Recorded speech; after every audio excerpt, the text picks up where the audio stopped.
computer. All right. Hi, Dinesh. So for people who are Hey. watching, for people who are watching who are wondering, so me and Dinesh used to work together, and I've brought him up in quite a few conversations and threads. And the idea here, I guess, is just to have a recorded conversation of the things that we talk to people a lot about, right? And so this is going to be about mental models, and it's going to be about how to work with your mental models and how to win with your mental models or lack thereof, right? Yeah, Dinesh, you're saying you've been talking about this with a lot of people recently. What's that like? Yeah, I guess just the motivation is, I've been in a few conversations recently, but I'm just saying the same thing over and over again. So these are like conversations where I'm sharing mental models to see if it will help, the other person on the call. And the models themselves are synthesizing things I've seen. So most of it is Nassim Taleb's in Soto, and triangulating that with other stuff I've read and seen. And so since, I found myself repeating myself a lot, thought it'd be useful to have a place, kind of a canonical place I can send people, which lays it all out. Yeah, so I'll try and put timestamps in the video later on so that we can just hop around, future reference. Anyway, so Sounds good. I think the main thing that we usually get to is so this is kind of philosophical, right? But in a practical way, like how is the models that you have, how does it influence your decisions and how does it affect outcomes? What would you say about that? Yeah, I mean, just to maybe start with, so what mental models are. So these are just representations of reality. Kind of a map that you have in your mind that you are using to achieve some outcome. So you're trying to use it to make decisions, prioritize resource allocation, direct energy, whatever. So there's some reality out there, and then you have some map of it in your mind. Now, the thing to realize is that these models are necessarily inaccurate. So they're kind of what Taleb calls Platonic forms. So they are forms that approximate reality that you're using just to make it easier for you to navigate these things. So the map is not the territory, right? So that's fairly well known. But, to kind of be philosophical about it, at least I don't think that the universe was built for humans. So humans just happen to exist in a universe that already is there. And so it's very, very unlikely that all the complexity and, kind of the infinite complexity and dimensionality of the universe is perceivable by humans, right? So it's very likely that we're trying to make sense of it and we don't really have the means to take it all in. And so what mental models do, they help to do dimensionality reduction. So they take this infinitely complex or infinitely dimensional universe that we happen to find ourselves in, and you reduce that into Platonic form. So you kind of simplify it. So it's manageable enough to kind of navigate reality, use it like a map, so that you don't go crazy and you're not overwhelmed with all this information. Now, the crazy thing to realize is that, so there's some underlying infinitely complex reality, right? Then you platonify it or you simplify it in your own internal mental representation. So your own mental model is some rough approximation of that infinitely complex reality. And when you then convey that mental model to someone else, you're squeezing that and platonifying it even more into, more Platonic forms, which are these words that you write or you speak or whatever. And then the other person has to do all of this in reverse. So they have to take these really raw Platonic forms, which are words. They're trying to recreate what your mental model is, and they're trying to use that to then recreate reality. So you have to realize that when you consume content or you have a conversation about this, I mean, even this conversation, right? It's an incredibly lossy process. It's actually a miracle that anything gets done at all, right? It's, the kind of how much you lose from what you're trying to do and how far you get is just crazy. And I guess once you internalize that, you are a lot more forgiving and maybe empathetic, forgiving both of yourself, right? When you're trying to communicate these things, as well as whoever's trying to receive them, just because that whole process is really lossy. Yeah, I don't know if that makes sense. So I'd say that's kind of the key thing to realize about mental models, these conversations that we're having about them, what you can hope to get out of them. Right. Yeah. And what I get from that is and reflecting on my own experience, it's like, if you really just take that and you think through all of the implications, like that, you can just you can reflect on that for indefinitely, right? Like, so all communication is lossy. So, which means that anytime anybody says anything or anytime anybody tweets anything, right? Like, we don't even know that we mean what we say when we say it, right? And then it's like, if we're trying to have a conversation with somebody else, we have to, the sensible thing to do would be to give each other space to revise what we say and clarify what we mean. But this is not the standard practice or standard norms in commonplace. Yeah, and especially if you don't realize that's what you're trying to do, if you have a mistaken understanding that your Platonic form is a complete reproduction of the reality, as you see more and more of that reality, you'll realize that you weren't precise enough, or your Platonic form wasn't precise enough, because it can't be, right? It's like, kind of by definition impossible. And so as you interact with the reality, you realize that your Platonic form is vague or imprecise to a degree. And so that's why it keeps getting more precise. Mm-hmm. I guess it's also worth clarifying that again. So right at the start of this, we said that the map is not territory, and that's accepted. Like, we have an understanding of that, and that itself is a shared understanding that not everybody has. Like, there's a large swaths of human population who are given some map, and they are told this is the territory, and then they, you could say that even like religious wars, and not even necessarily like in the traditional sense, but all kinds of human conflict is people disputing what the territory is based on their respective different maps, right? And then and the crazy thing is, it's partly that, and even more crazy is the fact that even if you have the same map, when you're trying to communicate the fact that you have the same map, that process is lossy. So even if you have the same map, you might come to the conclusion that actually your map is different. So it's just wild, right? It's just crazy how we get anything done at all, because how much you have to platonify things to communicate, it's nuts. Right. So where we are at is, reality is infinitely, overwhelmingly complex, and it's hard to even comprehend this, and it's hard to communicate this understanding to each other, and so on. And then the big question then is like, so what? Like now what? How do we navigate this overwhelming chaos?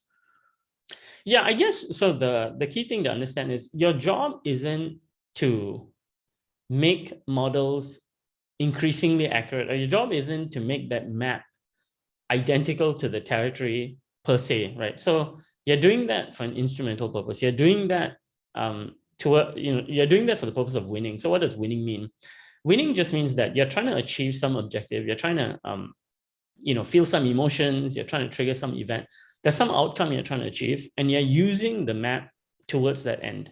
So your job isn't to make maps more accurate. Your job is to use tools to achieve an outcome, right? And so once you kind of realize that, and you have internalized the fact that maps are inherently lossy, and there's some bound past which you can't make it more accurate, just because of the limitations of humans. What you realize is that there are actually two different classes of heuristics you need.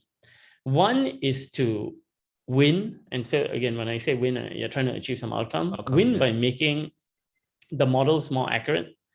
And you need another class of heuristics to win even when you don't have accurate models, right? So again, the idea here is you're trying to win. You're not trying to win an argument.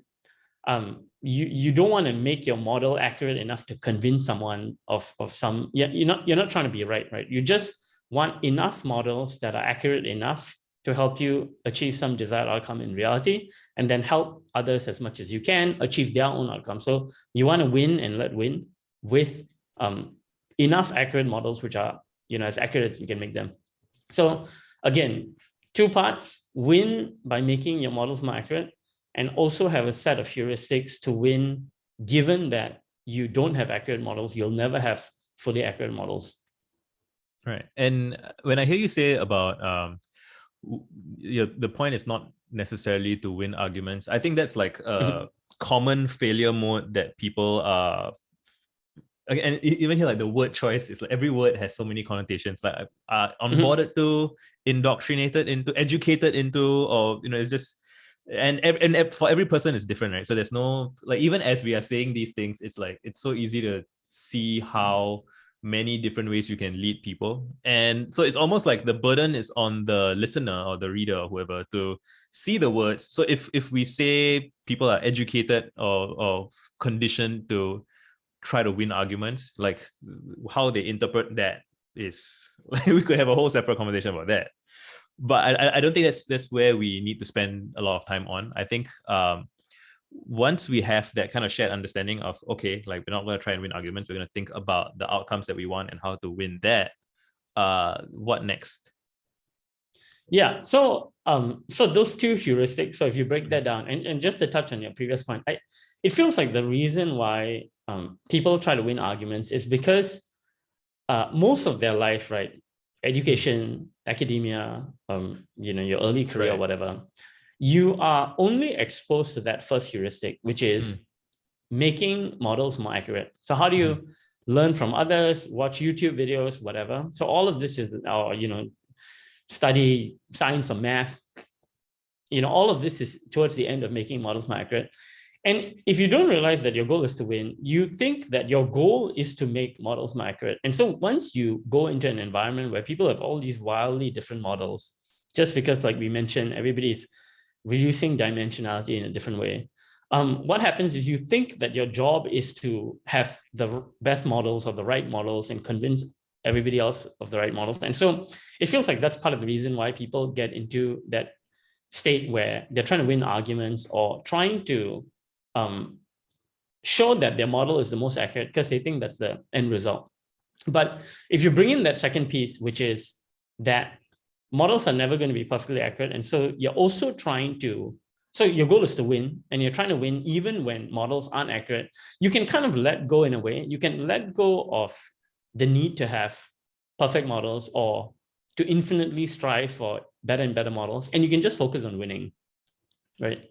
Yeah, so that was just to touch on your previous point, which might, which at least I feel like seems like the reason why people get into these things, and sometimes they just go down a rabbit hole and they can't let go. But anyway, so those two heuristics, and the first one, which is just how to make models more accurate. So that's really well understood. Like I mentioned, most of your life is about making models more accurate, and it's super important.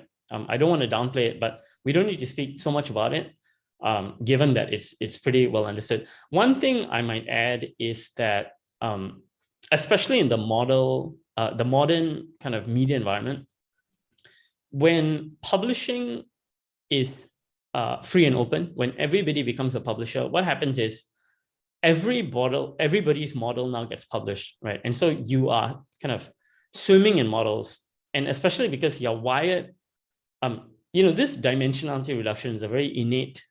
I mean, that's the only way we can navigate reality, right? That's the only way we can go by day to day.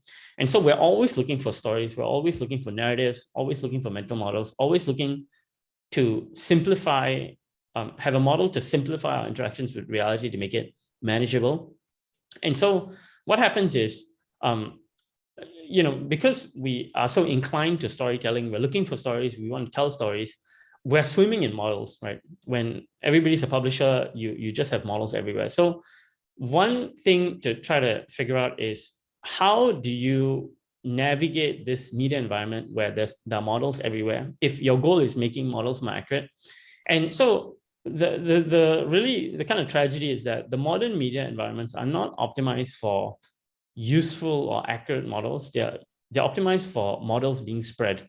And I mean, this is a different kind of frame, right? Because the models that spread aren't necessarily the models that are the most accurate or the most useful. They're the ones that are the most emotive. There's conflict in them and stuff like that. And so, complex systems or nuance or epistemocrats, as Taleb mentions it, those aren't really optimized for spreading. So very likely, and a lot of the times, the best models don't reach you because the best models, by their nature, incorporate some epistemic humility and nuance, and these just aren't optimized for spreading. So it's a great tragedy. And so at least for me, the way I kind of evaluate these things is just based on the epistemic hygiene and the epistemic humility of the person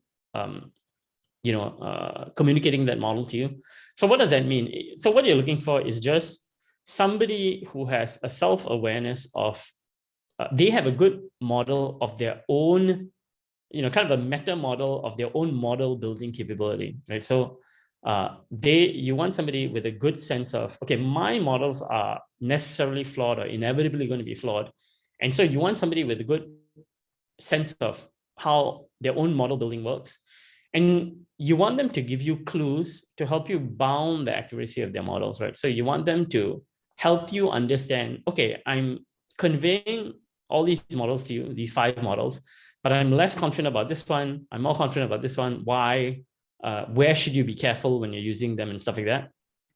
What you don't want to get into, or what I'm more hesitant, models from people, the people I'm more hesitant to get models from are the ones who are confident about all their models in the same way. And this is either because, they don't have a good mental model of how their own models are either accurate or not, or they do, but they realize that what they're trying to do is just spread their models or, increase their reach.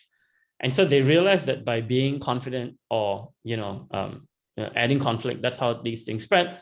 And so even though they know that some of their models are inaccurate, they're not going to convey that to you. So I personally try to avoid that. And you're looking for people with, again, good epistemic humility, good epistemic hygiene. They're very good, a good sense of the bounds of their model building expertise capability. And they help you understand that as well when they're sending models to you. Yeah, it's interesting. I was just looking this up. So even the phrase con man, like, it's actually short for confidence. Like, they are being very, very confident about something. And, it's unclear whether they are literally fraudulent and they're like misleading you with false confidence, or like sometimes they say, oh, this is going to happen, and they have no clue that's going to happen, but they're trying to kind of meme it into existence. And that's very tricky to deal with. Right.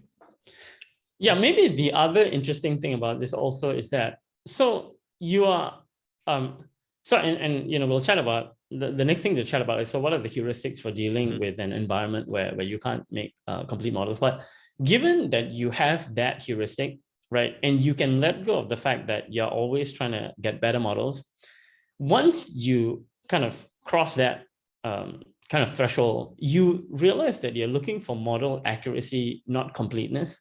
And so in an environment where you are swimming in models, you no longer feel bad discarding a lot or even most of the models or narratives that you encounter, because if you think that your ultimate goal is just to make models more accurate, and that's the kind of end state, then you'd be in the condition where, okay, every model you get, you need to try to figure out, okay, is it accurate? Is it not? I need to collect this, right? So you're not trying to collect the models. Once you realize that you'll have a heuristic for dealing with situations where you don't have accurate models, you actually don't need to collect models. You're comfortable with this ambiguity. You're comfortable with the fact that you have no models for some situations. And so that just frees you up to ignore a lot of the, even though you're swimming in models, you are free to ignore most of them. Right. Should we try and walk through like a concrete-ish example? So I would want to talk about like geopolitics, for example. So that's a common topic that you could say it kind of affects everyone to some degree, but it's also like everyone engages in geopolitical discussion for entertainment as well. Like, you go to a bar or you go meet friends for dinner, and then they're like, oh, what do you think about what's happening in some region? And it's like, it's tricky to be. What would you say about it? Like, just I guess something like geopolitics is so far removed, and you pretty much have no concept. I mean, there's no definition of winning. So winning in a discussion like that is really winning the argument, because there are no stakes. It's not like you or the person you're speaking to is likely going to be able to impact that outcome. So that is mostly for entertainment, right? If you want an example, what I would do is something closer to home. So something like, say you are trying to gain influence via tweeting, right? So say you have a Twitter account and you're trying to get, oh, you have a social media account, some kind of content producer, and you're trying to have stuff go viral, you're trying to increase your reach. So that is winning in the real world. It's a very concrete, sense of achieving some outcome. And maybe before we get to that, we can just talk quickly about, so you want heuristics for dealing with when you don't have accurate models, right? And so tying on the previous point, most of these domains are really social matters. So what Nassim Taleb calls social matters or extremistan domains. So modern definitions of winning and success are these intangible information domains, wealth, status, fame, influence, things like that. And what he means by extremistan is, so he contrasts that with mediocristan. And so what mediocristan is kind of a bell curve distribution. So height is a mediocristan domain. So if you chart everybody's height, right, the tallest person is not going to be much, much taller than the average person. And they're generally going to fall into some category. And once you've seen quite a lot of people, the next person you see isn't going to vary wildly from the ones you've already seen. So that's a mediocristan domain.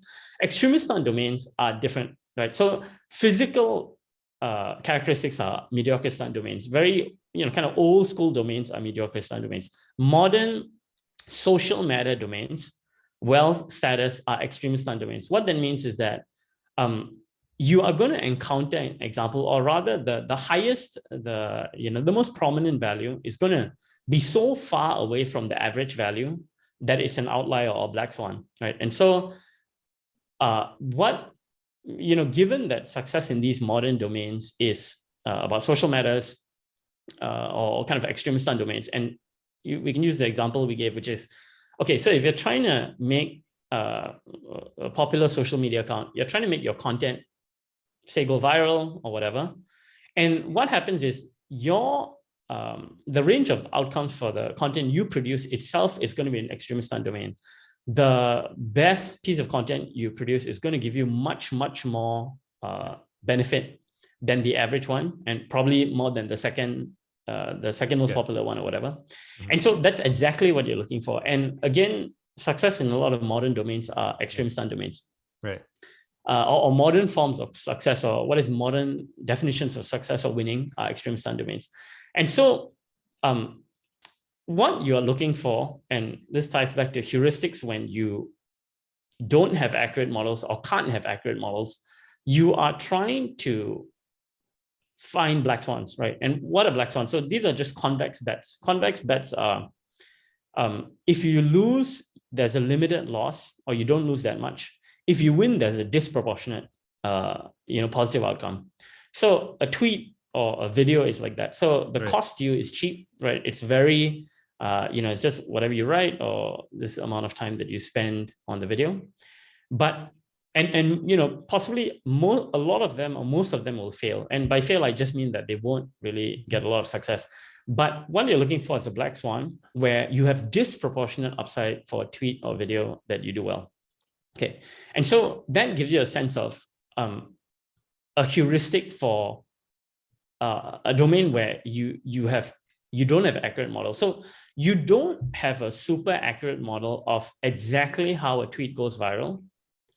And so now you need to heuristic. So one, you're trying to make more and more accurate models about how do I make tweets viral, right? Okay, so there's a certain way you write.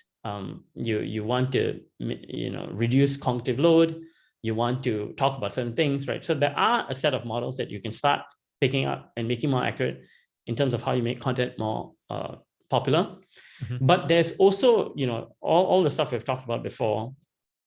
You are never going to have perfect models for all these various reasons. Everything is lossy and stuff like that. And so the heuristic for never having a perfect model of how to make a tweet viral is to make convex bets. So you're just making a bet, and what you're looking for is frequent, high quality bets. And we'll get to frequent in a bit, but high quality is almost a function of having more and more accurate models. So if you have a good sense of, okay, to make a tweet viral, I know that you have to write in a certain way, you have to, maybe you mention people, or you reply or whatever, right? So there's some heuristics you can use so that every convex bet you make is more likely to go viral or more likely to get, more views, Right. but you don't know for sure. Yeah. Right. So the point is to make frequent, high quality convex bets where, again, the cost to you if you fail is low. The benefit to you if you succeed is disproportionately high. And so that in general is the heuristic for dealing with the fact that you'll never have, perfect models. It's just to make a lot of convex bets. And so the one thing to note, okay, so all of this, so what does convex bet or black swans mean? It's effectively you're trying to get lucky, right? And getting lucky doesn't mean you don't plan. Getting lucky doesn't mean it's random and, hey, there's no point of doing this. You can control, within bounds, you can control how lucky you get, right? Like I mentioned, you can, have higher quality convex bets, even though the bet itself there's an element of luck involved and, randomness and something you can't control or you don't know. But there are parts you can control and you can influence how lucky you get. There's the 4 types of luck. There's a lot of literature about this, but in general, you can kind of control how lucky you get. And so, what you're trying to do is, again, get lucky. One other thing just to throw in here is the fact that because it's essentially about getting lucky, you have to realize that it's probabilistic. What that means is that you can be doing everything. It's like poker, right? So for those who have played poker, you can be doing everything right. You can start off with the best hand and you can be making the best moves, but the last card that comes out might cause somebody else to win the hand in a way that you had no control over, in a way that they had no control over either. They might not even be trying to win. They might be somebody just new to the game and trying their luck, and they might win you. And you have to realize that is the nature of reality, right? There is a probabilistic outcome to it. And so, and again, Nassim Taleb talks about this a lot, but you need some degree of stoicism. You need to realize that there are, elements out of your control, even though you have the best heuristic for dealing with it. You can still be dominated by somebody, or, you can still be relatively less successful than somebody who came in and got lucky and wasn't even trying. And so you just have to kind of be at peace with that, right? And not go crazy about it and, have that affect your mental state. Okay, kind of that touches on the 2 kind of heuristics. Makes sense. And I mean, does that make sense? Any questions about that? Let's see.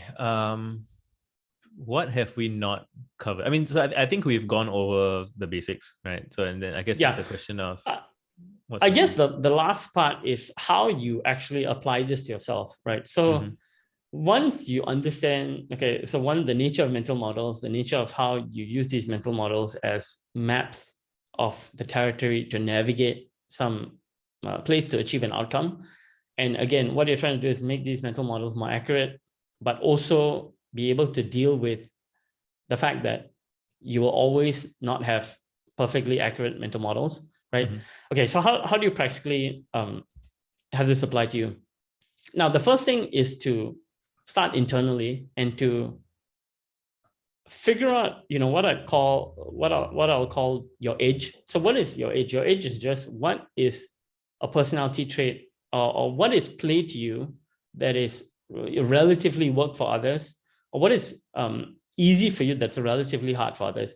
And when I say relative, it could still not be easy for you per se, but it's much, much easier for you than others, right? Or it's not play for you per se, but it's relatively, compared to others, it's way easier for you, right? Or it's, you're in flow when they're not in flow. And so let's call this your edge. And the other side of this is you want to figure out what is your handicap. So what is relatively work for you or hard for you that's easy for others, right? And how you figure this out, there are some kind of clues. What do you get flow? What is it when you're in flow? When you're procrastinating, what are you doing instead? So when you have work to do, or when you have your responsibility, what are you doing instead, right? That'll give you a clue to what is play for you, because that's the thing you're doing instead of something else. So you're ideally looking for something, maybe pro-social or maybe productive, right? It could be, getting drunk or watching a movie or whatever, but you're looking for something that you can plug into an extremistan domain. But effectively, what you're trying to do is map out your edge and handicap. And so the nice thing is, although your models of reality are always going to be flawed, this part of reality is inside you. So it's inside your head. And so you have intimate access to it. That it doesn't mean you have perfect access. You are going to be able to fool yourself sometimes, and you have to work through, potentially your own issues to get at it, but it's accessible. It's right there, right? You don't need, it's not gate kept by someone else. So trying to figure out your edge and your handicap is something you can work on by yourself to some extent. And so you are very likely going to be able to get accurate models or very accurate models of your edge and handicap if you work, if you put some work into it, relative to almost any other model you can get, because everything else is outside and secondhand information or whatever. Okay, so again, you start off with your edge and handicap. So then what you're looking for is you're trying to find an extremistan domain where, again, we chatted about before, what you're trying to do in this extremistan domain is frequent, high quality convex bets. So what you're looking for is an extremistan domain where your edge enables or empowers you to make frequent, high quality convex bets, and is not limited, and making frequent, high quality convex bets in this domain is not limited by your handicap, right? And so why we say frequent here is that the nature of these convex bets is that the more bets you make, the likelier it is that you're going to hit one of them that hits you this disproportionate benefit. And so the key thing there is to be able to make a lot of these bets. And this is largely determined on your own motivation. So why you're looking for your edge is because your edge is a trait or something you can engage in for a long period of time, over and over again, even when there's no external reward. So say we take the tweeting example. So say you are naturally, your edge is tweeting. And again, so one thing to note is that, you could say your edge is writing, but again, because you're going to use your edge in a very concrete, specific way, and also because you have high quality access to your own mind or your own self, you need to be much, much more nuanced about your edge, right? So you can't just be writing. It needs to be right. What kind writing of writing, on this medium to achieve what end in what condition. And you really need to get really detailed about it, because again, the goal of being precise about your edge is to then find the right domain. So, and if you make it precise enough, you might realize that, okay, it's not tweeting, it's not the extremistan domain, but YouTube videos are, or blogging is, or making speeches is, or whatever, right? And so the key thing is to understand that well, and then find, so again, your edge is what allows you to make frequent high quality bets, even at the beginning when you have no success and you're getting no external reward or no external recognition or whatever, right? It's all intrinsic. And again, because it's play, because that's what you do when you're procrastinating, that's what you do instead. So clearly you're doing it for yourself. And so, super quickly. So one of the things that I've done on Twitter, and almost by accident, right? Like, so just saying all the things that I typically say, a talking point that I came up with was do 100 or something. And that has really resonated with a bunch of people, way more than I expected. And what I found is that there are a bunch of people who kind of have an edge, or like they it's like murky, right? Like you can see that if they developed it a little bit further, it would be an edge, but it's almost like while they do have intrinsic motivation, they just need like a little bit of encouragement, so that because until they see some success, it feels a bit crazy. So I think there's like tiers of outliers, right? So like the 0.001% outliers, they will do it even with absolutely zero encouragement whatsoever. And then like the next tier after that is like, they just need like one person to tell them, you're not crazy, you should just keep doing it. And then they will keep doing it all the way. And it's just an interesting side note, which we might get into. Yeah, what I would add to that is, it feels like if you actually drill down and if you get much more nuance about their edge, you might realize that it's not really identical to the edge of the people who are, say, more prolific. They might be missing something there might be some mismatch in their context. There might be, I'll give an example. So say if you don't realize, okay, so say, both the two people who are both have an edge of, say, tweeting, but one has a handicap of, hey, I can't stare at a screen for too long because I get carpal tunnel or whatever, right? Or I just, and if you don't realize that, and you don't have a nuanced understanding of your handicap and your edge, you might think that, hey, why is it that I like tweeting as much as this other person, but then I'm not able to do it as much? And so that's the whole point of, you really need to get, understand it as well as you can, because one is to choose an extremistan domain. And even if you end up choosing the extremistan domain, once you have a nuanced understanding of a handicap, or at least the bounds of your edge, you can help to have external things to mitigate or help you deal with those things. So, some way to endure or mitigate the fact that you can't stare at the screen for too long, that lets you then make more frequent bets and match the frequency of that other person who doesn't have that handicap.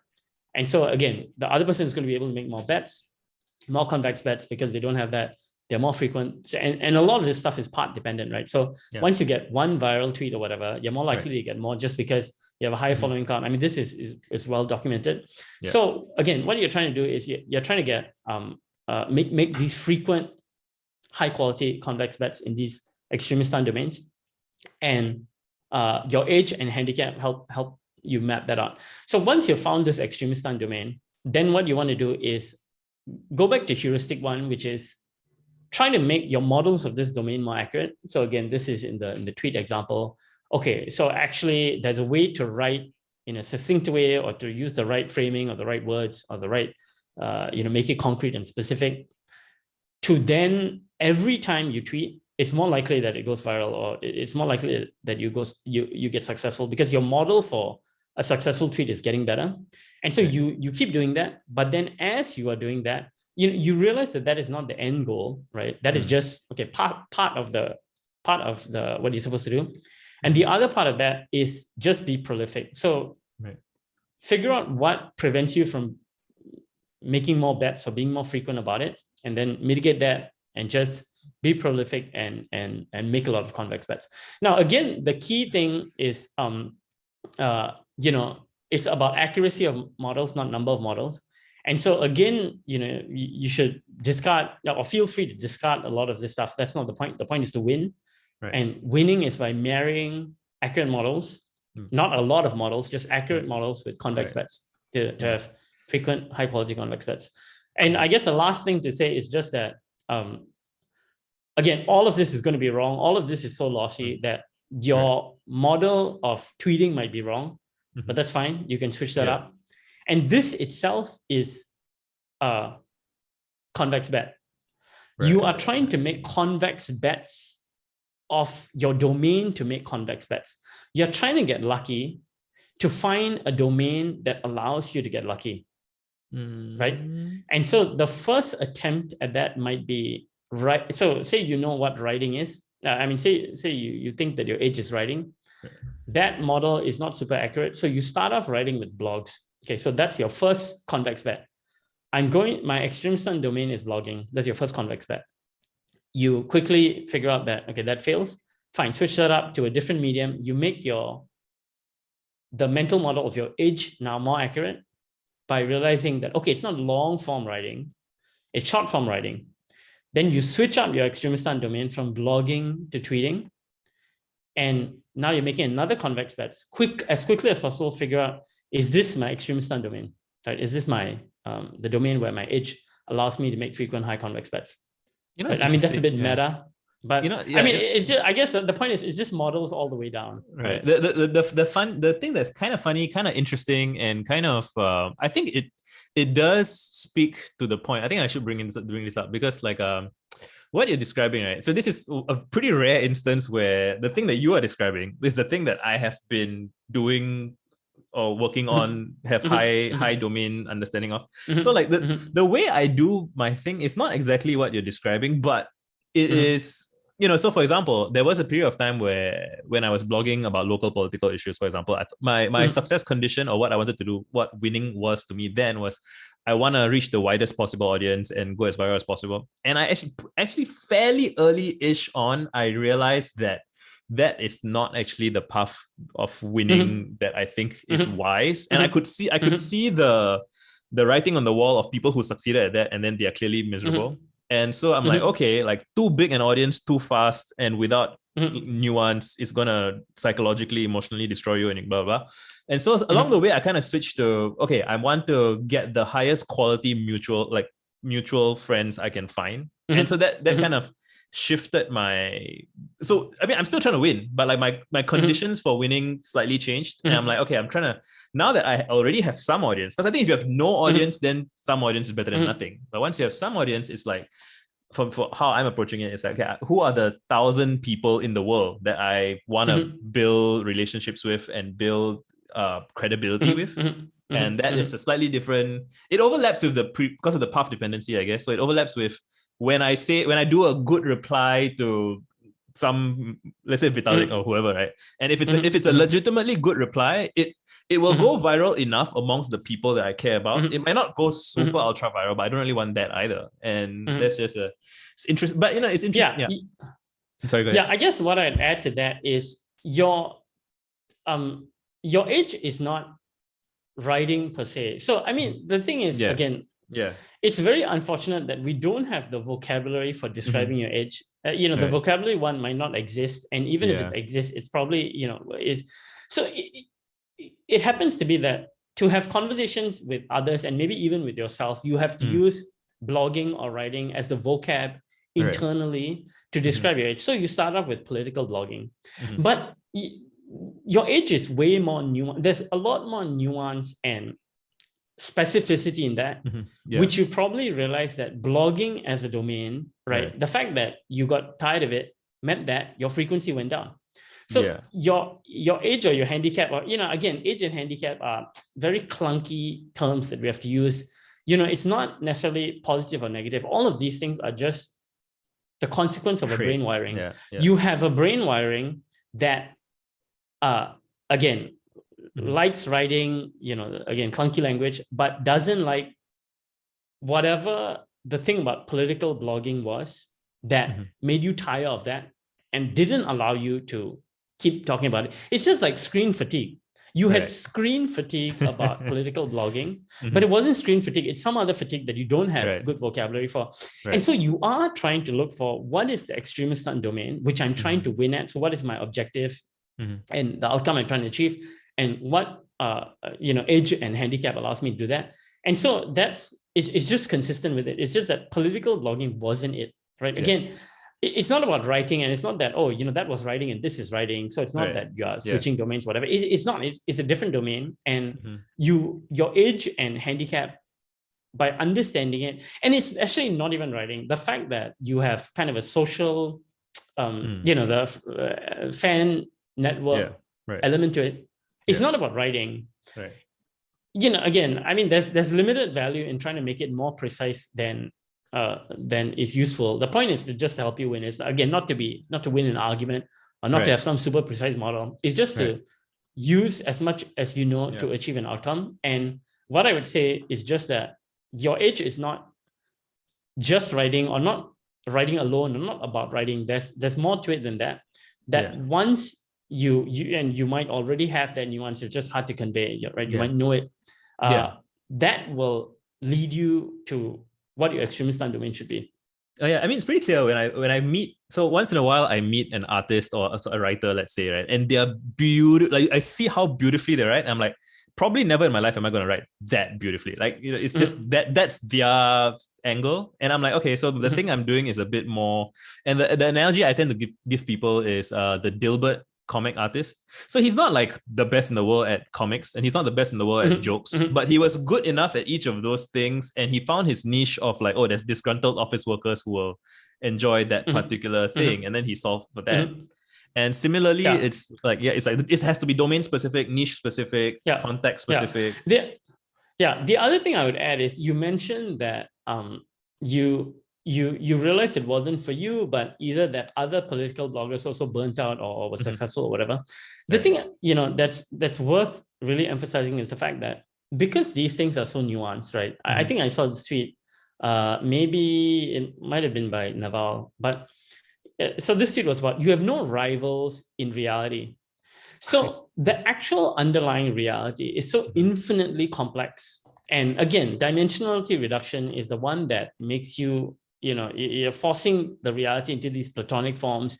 And because the Platonic forms happen to be the same, so the Platonic form is, I'm a tweeter and he's a tweeter. I tweet and he tweets. Right. And so you construct this rivalry. I blog about politics and he blogs about politics. So we're both political bloggers, and I type it, but he didn't. Or what. It's true, the fact that we have to tell a story and we have to reduce dimensionality and these fake constructs, right? And so if you realize that, hey, you actually don't have a rival because the underlying reality is such that your age and your handicap are so nuanced and so different that there's no point trying to compare yourself to another political blogger, even though both of you use the same terms to describe yourself. That does yourself a disservice, and that actually makes it harder for you to go and iterate onto your actual extremist domain. The point is just it's all about you, right? It's a single player game. Just focus on what your age is, what your handicap is, what your outcomes are, what winning means to you, and then go seek out an extremist domain that helps you win. Right. So it's funny because I actually have I have multiple threads about my frustrations with the challenges, and it's kind of like intrinsic challenge of communication, right? Of labels, because we come up with whether it's like motivational speaker or what, like there's this whole like genres exist to reduce cognitive load, but then it's like, oh, I want to watch a horror movie, or I want to watch a comedy. It's like, why can't it be both? Like it's just the expectations that people have. Just anyway. But what I came to once was the sense that if you're playing sufficiently long games, all of your competitors are actually your collaborators. Because and you actually see this play out with people who are like in old age, they meet whoever they were competing with, like in their 20s or whatever. So you see even like bodybuilders, right? Like on stage when they're competing in their 20s or 30s, they are like, oh, they're competing for a very platonic game, right? So whoever wins first is first, whoever wins second is second, even though it's arbitrary judges and whatever. But like 50 years later, when they look back, they're like, oh, we were part of the same bodybuilding scene. And even though we were competing for the same trophy, it's like, as you get older, you realize most people don't care. And the few other people who care, you now see them as peers. And that's just psychologically and emotionally. Yeah, but I mean, even with that, it just feels like, I don't know how context independent that model is. Because of course, yeah, that's right. In the same way that the person you thought was your competitor wasn't your competitor, you might realize they're not collaborators, because at the end of the day, if you get into the nuances of it, they're actually not in the same domain or the same extremist domain, or they don't have. And again, it doesn't matter. It's just you don't need to make this model more accurate than it needs to be. You just need to win with it. That's it. Like, if somebody happens to be towards the same ends, take him on as a collaborator. It doesn't need to, you don't need to figure out, is it that because they're in the same domain or they're a competitor or not? It doesn't matter. It only matters that. Yeah. I mean, hearing this conversation play out, I realized, well, that is an example of one of my riffs that is normative. It's more of it's not the truth of reality, right? It's a hopeful, wishful. You want to associate with people who like that idea, but again, the tricky thing is you don't want people who believe it's the truth, like capital T truth, and be like, oh, everyone's my collaborator, therefore I trust everyone, therefore, and then you get screwed, right? So it's like that tricky tension.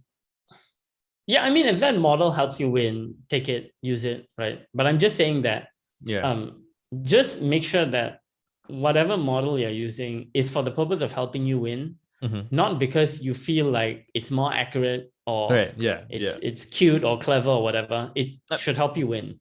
I think that brings us actually to the truth of what intellectual humility or just real humility actually is, right? And it's like I often encounter people who just have very convoluted concepts of humility, because there's the social, you shouldn't kind of think too highly of yourself, or you shouldn't blah blah blah. But like I find that in practice, and I mean, I'm curious for your perspective, because I've heard you mention the word humility before with regards like intellectual humility, right? And it's really about knowing the limits of what you know, right? And then it's tricky because there are things I mean, I'm just repeating myself, I guess. It's like it's tricky to, so it's almost dangerous to be charismatic, or it's dangerous to be able to say things that sound appealing, and because you might do a hop and a skip here and there and it sounds nice to yourself as well. And then if you believe, you drink your own Kool-Aid, right? You believe that, so there's a skill set that you have where, oh, you get to convince people to come into your vision, and you kind of believe it, and so they also see you believing it and they also buy into it. And then it's like, but the unit economics is wrong, or there's some arbitrary external factor that might destroy your venture, right? And just what's your comments on that? Yeah, I mean, all of that is true, but the only thing that matters is you have a clear understanding of your, I mean, so okay, somebody's edge might be that they're charismatic. Okay, so that is a truth, right? And they can introspect, haha. They could kind of understand that about themselves and realize that, okay, my edge is being charismatic. Then, I mean, they just find a domain that helps them win. And win, again, is arbitrary. It's a game they're trying to play. And you can't judge someone for trying to win the game that they're trying to win. That's just their own game. They're not your rival. They're a different player. Right. And so you might realize that, okay, I know the game you're trying to play, and I know that your edge is charisma or being charismatic, but I know that your handicap is that you aren't able to understand reality accurately enough to operationalize or engineer your way out of certain situations. So you can't, I think it was your tweet, you can't charisma yourself out of an engineering problem, right? And so the thing is, they need to have an understanding of their handicap, and they need to mitigate it. Otherwise, they're going to hit a plateau. And so all of that is just the way to do it. There's nothing good or bad about them being charismatic. There's nothing good. I mean, you really need to remove, we've had this chat before. I try not to use these connotation-laden kind of terms when I'm having these conversations, because it's not that it's good or bad that they're charismatic and they aren't, they're achieving some other outcome than you'd prefer that they'd achieve with their charisma. It's just they are doing what they're trying to do. They have some edge. Their path, their life path is probably pushing them towards some path which uses that edge. Sure, they have to then realize that I have a handicap and I need to ultimately mitigate that if I want to go past some scale.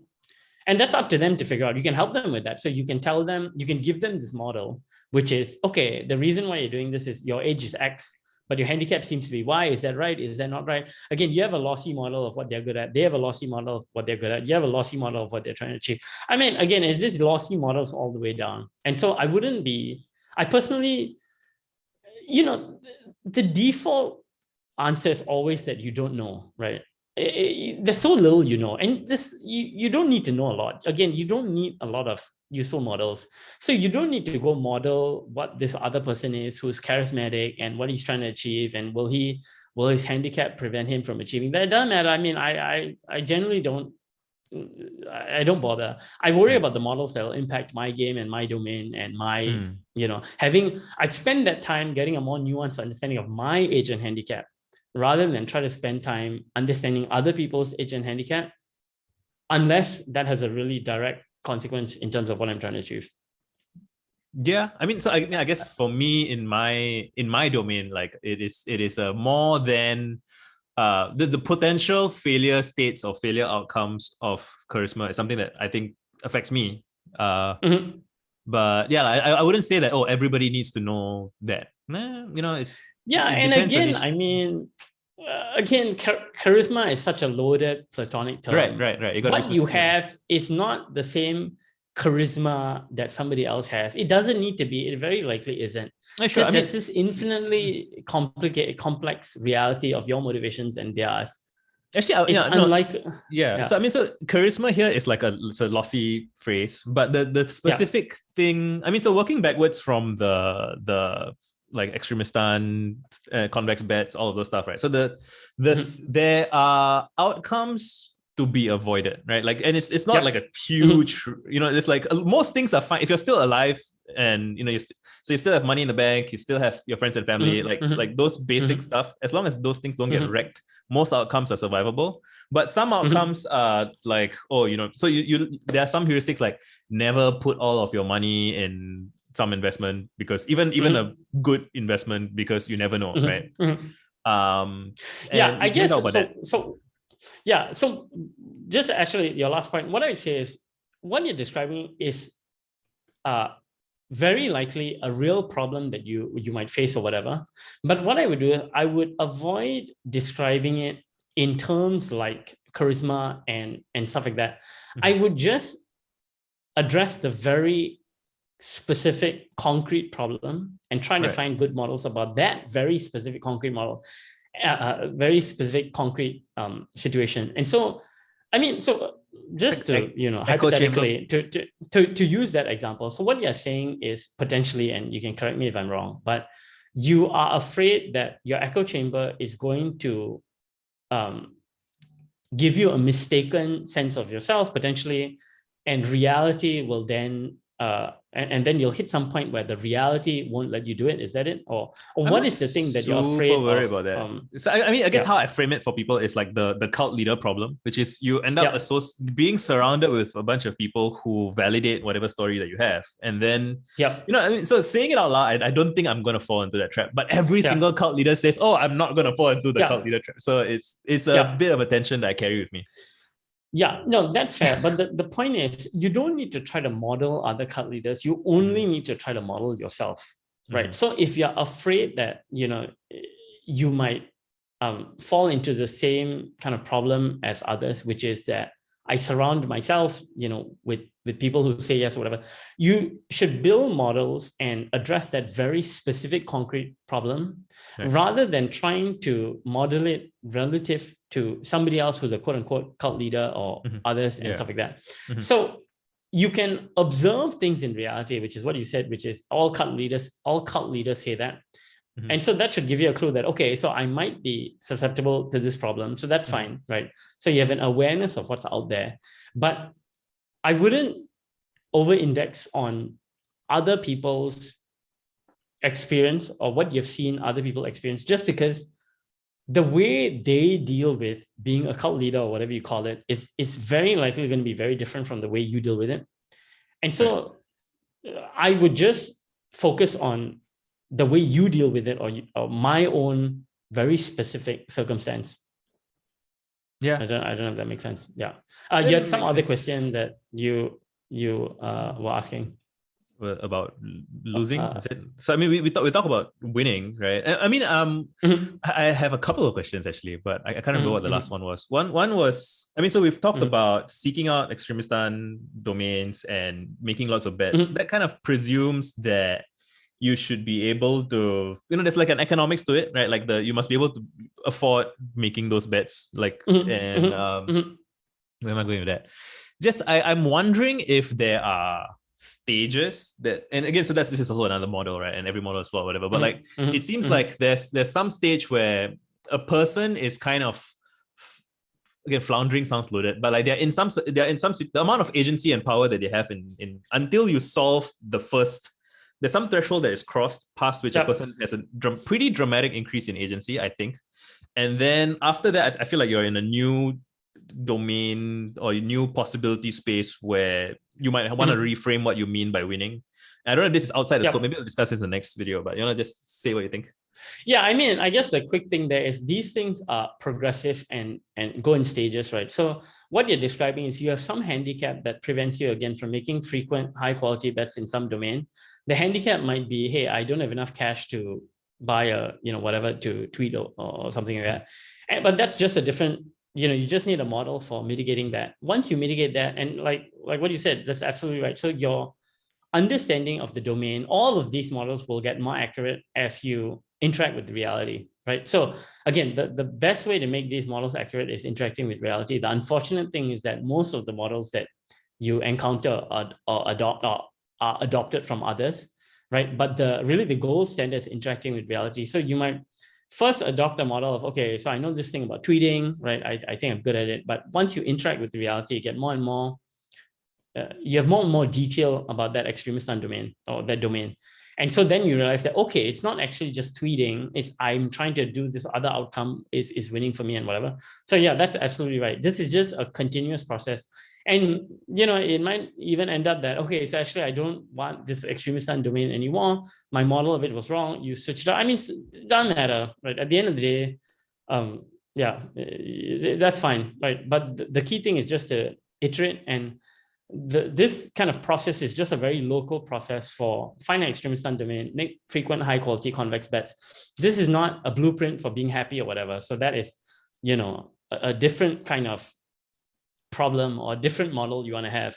You realize that people who succeed in extremistan domains end up not being happy, and so you don't want to fall into that. So but that's just a different model that's a model of yourself. And it's funny because even Nassim Taleb, when he talks about extremistan and mediocristan domains, he says that actually I would prefer a mediocristan domain. I don't want an extremistan domain, because it might end up that I'm not one of the lucky few who get super successful, and I'm actually surrounded by people who are way more successful than I am probabilistically.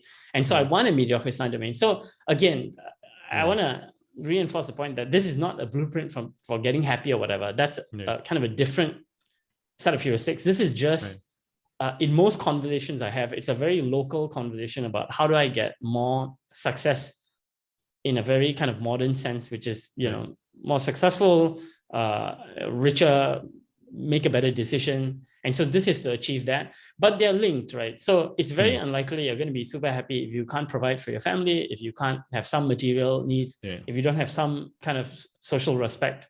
So you need, I mean, they're all intertwined in some way, but again, there's no point making this more precise than we need to. I guess we can do a separate video about happiness.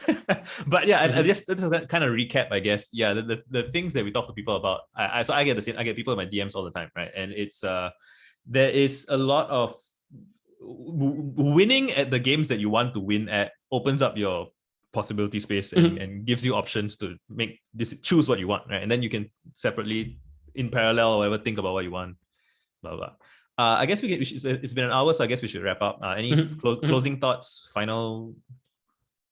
I mean, nothing beyond, I found this helpful. And the key idea here is just to find, so what I always look for is context independent models. And again, I'm swimming in models all the time, but you can discard most of them. You just need a few good, useful context independent models. And this whole kind of thing I've laid out, right, has been I'd say a fairly context independent model that I found useful. And so that's why I kind of start with that when I have conversations. Cool. Yeah, so I'll upload this and then people can ask questions, leave comments, and we might get more precision about what we want to follow up on potentially.